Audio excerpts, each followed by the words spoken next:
마태복음 4장 12절부터 25절까지를 함께 읽어볼게요. 예수님은 요한이 붙잡혀 넘겨졌다는 소식을 들었습니다. 이 사건은 앞으로 예수님께서 걸어가실 고난의 길도 조용히 보여줍니다. 그래서 예수님께서는 갈릴리로 가셨습니다. 그리고 나사렛을 떠나 갈릴리 호숫가에 있는 가버나움에서 지내게 되셨습니다. 마태는 예수님이 가버나움에서 지내게 된 것은 하나님께서 선지자 이사야를 통해 하신 말씀이 성취된 사건이라고 선언합니다.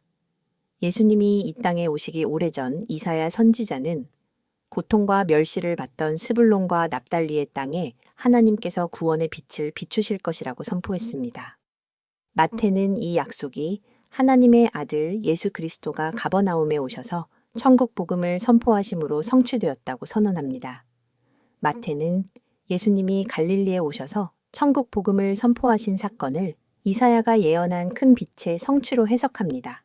스불론과 납달리 지역에는 역사적으로 슬픈 이야기가 담겨 있습니다. 북이스라엘이 아수르 제국의 침략을 받을 때 이 지역은 가장 먼저 짓밟히고 고통받은 땅이었습니다.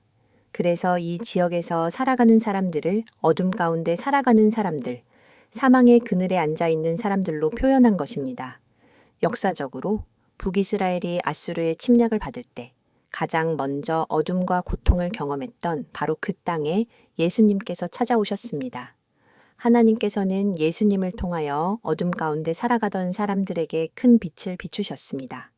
그리고 예수님께서는 그곳에서 회개하라, 천국이 가까이 왔느니라 라고 하나님의 나라의 복음을 선포하셨습니다.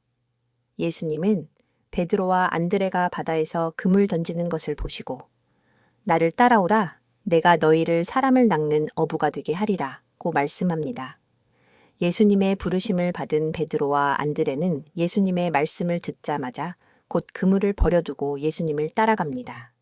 세베대의 아들 야고보와 그의 형제 요한도 마찬가지였습니다. 예수님의 제자는 예수님을 따라가는 사람입니다. 예수님이 가시는 곳에 함께 가는 사람들이 예수님의 제자입니다. 예수님의 제자들은 먼저 예수님을 따라가며 그분의 말씀과 행동을 배웁니다. 그리고 훗날 예수님께서 하신 일을 위임받아 세상으로 나아가게 됩니다. 예수님이 사망의 그늘에 앉아서 살아가는 사람들에게 천국 복음의 빛을 비추신 것처럼 예수님의 제자들도 힘들고 아파하는 사람들에게 찾아갑니다.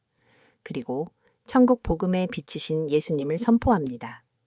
마태는 예수님께서 이 땅에서 하셨던 일을 요약합니다. 마태복음 4장 23절은 예수님이 하신 일이 무엇인지 명확하게 보여줍니다.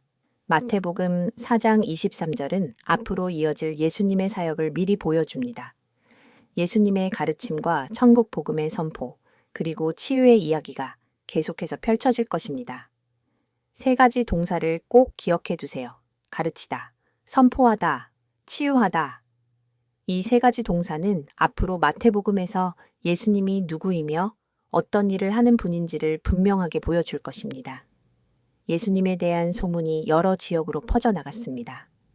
예수님에 대한 소문을 들은 사람들은 여러 가지 질병으로 고통받는 사람들을 예수님에게로 데리고 왔고 예수님은 아픈 사람들을 고쳐주었습니다. 많은 사람들이 예수님을 따라가기 시작했습니다.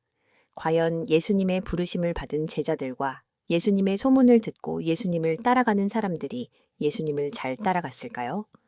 예수님은 자신을 따라오는 사람들에게 무엇을 가르쳐 주셨을까요? 그리고 어떤 일들을 보여주셨을까요? 계속해서 다음 영상에서 함께 읽어볼게요.